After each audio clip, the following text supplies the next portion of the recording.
ಹೆಂಗಿದ್ರೆ mixie ಕೆಟ್ಟೋಗಿದೆ. ಅತ್ತೆ ಹತ್ರ ಮತ್ತೆ ಇವ್ರ ಹತ್ರ ಏನ್ ಪದೇ ಪದೇ ದುಡ್ಡು ಕೇಳೋದು, ರಿಪೇರಿ ಮಾಡಿಸಿ ಅಂತ. ಅಮ್ಮ ಹೆಂಗಿದ್ರು ಒಂದ್ ವಾರ ಬಂದು ಹಬ್ಬಕ್ಕೆ ಬಟ್ಟೆ ತಗೊಳ್ಳಿ ಅಂತ ದುಡ್ಡು ಕೊಟ್ಟಿದ್ದಾರೆ ಅಲ್ವಾ, ಅದೇ ದುಡ್ಡಲ್ಲಿ ಹೋಗ್ಬಿಟ್ಟು ಹೊಸ ಮಿಕ್ಸಿ ತಗೊಂಡ್ ಬಂದ್ಬಿಡ್ತೀನಿ. ಅಂತೂ ಹೊಸ ಮಿಕ್ಸಿ ತಂದೆ, ಅತ್ತೆ ಖುಷಿ ಪಡ್ತಾರೆ. ಏನೇ ಎಲ್ಲೋಗಿದೆ, ಏನೋ ತಗೊಂಡ್ ಬಂದಿದೀಯಾ?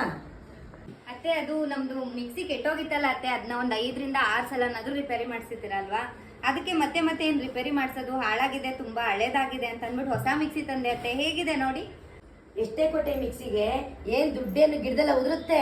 ಏನ್ ನಿಮ್ಮ ಅಪ್ಪನ ಮನೆಯಿಂದ ಈಸ್ಕೊಂಡ್ ತಂದಿರೋಣ ತಂದಿದೆಯಲ್ಲ, ನನ್ನ ಮಗನ ದುಡ್ಡಲ್ಲೇ ಈಸಿ ಹೆಂಗ್ ಬೇಕು ಖರ್ಚು ಮಾಡ್ಕೊಂಡು ಸೋಕಿ ಮಾಡ್ಕೊಂಡು ತಿರುಗಾಡು. ಅತ್ತೆ ಆಗಲ್ಲ ಅತ್ತೆ. ಏಯ್ ಬಿಡೆ, ಹೋಗ ಹಳೆ ಮಿಕ್ಸಿ ತಗೊಂಡೋಗಿ ರೆಡಿ ಮಾಡ್ಸ್ಕೊಂಡ್ ಬಾ. ಏನ್ ಮಾಡೋದು ಇವಾಗ? ನನ್ನ ಮಗಳಿಗೆ ಫೋನ್ ಮಾಡ್ಬಿಟ್ಟು ಕರ್ಸ್ಬಿಟ್ಟು ಕೊಟ್ಟು ಕಳಿಸ್ಬಿಡೋಣ. ಹೆಂಗಾದ್ರು ಹೊಸ ಮನೆ ಕಟ್ಸಿದಾಳೆ, ಹೊಸ ಮನೆ ಕೊಟ್ಟಂಗಾಗತ್ತೆ. ಮಿಕ್ಸಿ ತಗೊಂಡ್ ಬಂದಿದ್ದೀನಿ ಮಗಳೇ ನಿನ್ಗೋಸ್ಕರ. ಹಳೆಯದ್ರು ಕರ್ಕೊಂಡ್ ಬಾ ಮಗಳೇ, ತಗೊಂಡ್ ಹೋಗುವಂತೆ. ಹೌದಾ?